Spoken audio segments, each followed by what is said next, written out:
नमस्कार, आप देख रहे हैं न्यूज प्लस 21। मैं हूं आपके साथ ललिता चक्रधारी।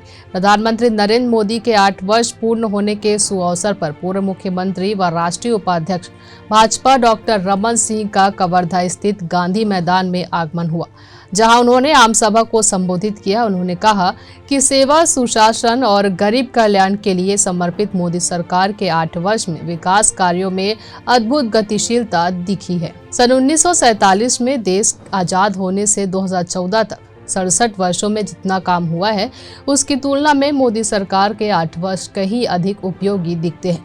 साथ ही उन्होंने कहा कि केंद्र की सरकार के सफलतम 8 वर्षों को सेवा, सुशासन और गरीब कल्याण का वर्ष कहा जाना चाहिए। कार्यक्रम में छत्तीसगढ़ लोक कला गायक सुप्रसिद्ध दीपक चंद्राकर द्वारा विशेष प्रस्तुति दी गई। आदिवासी गौरव जनजाति समाज के भगवान श्री बिरसा मुंडा के पुण्यतिथि के अवसर पर विशेष झांकी का आयोजन रखा गया। साथ ही आम सभा में मुख्य रूप से संतोष पांडे, सांसद लोकसभा क्षेत्र राजनांदगांव, अनिल कुमार सिंह, जिलाध्यक्ष भाजपा कबीरधाम, विजय शर्मा, प्रदेश मंत्री भाजपा सहित जिला के वरिष्ठ नेता उपस्थित थे।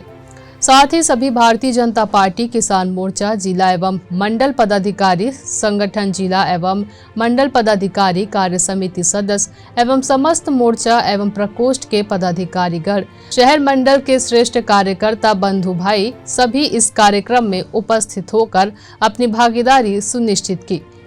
कबीरधाम से डॉक्टर मिर्जा की रिपोर्ट।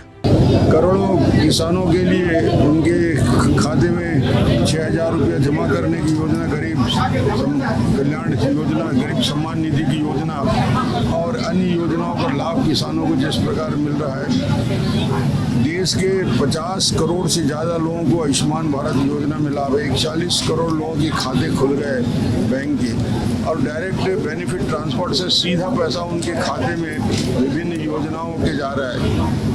लोगों के घर में गैस के सिलेंडर पहुंच गए, चूल्हे पहुंच गए, बिजली की व्यवस्था हो गई, शौचालय की व्यवस्था हो गई, शुद्ध पेयजल के पानी की व्यवस्था हो रही है। ये एक नए राष्ट्र के निर्माण इस 8 साल की यात्रा में हो रहा है। और आज कवर्धा के कार्यकर्ताओं ने कीर्तिमान स्थापित किया है।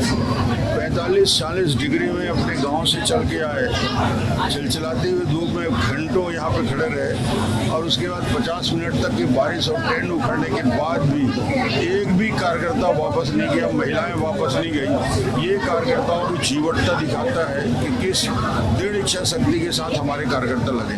राष्ट्रपति उम्मीदवार चेहरा रहेगा, आदिवासी रहेगा या मुस्लिम रहेगा?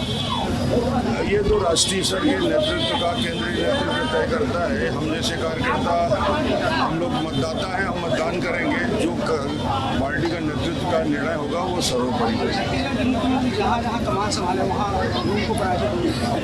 जहाँ जाता है वो बंटाधार करके आता है। हर चुनाव में जहाँ भी गया, वो उत्तर प्रदेश में तो पूरे जमानत जब्त करके आया, 2 सीटों में आके सीमित रह गए। असम में गया, वहाँ पे पूरी तरीके से पार्टी को बैठा के आ गया। अभी उसको हरियाणा की जवाबदारी सौंपी थी राज्यसभा सदस्य के लिए, उसको में भी बंटाधार कर दिया।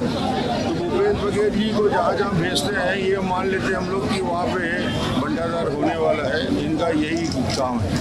ऐसी ही जानकारी से लगातार अपडेट रहने के लिए देखते रहिए न्यूज प्लस 21, आपके हक की बात।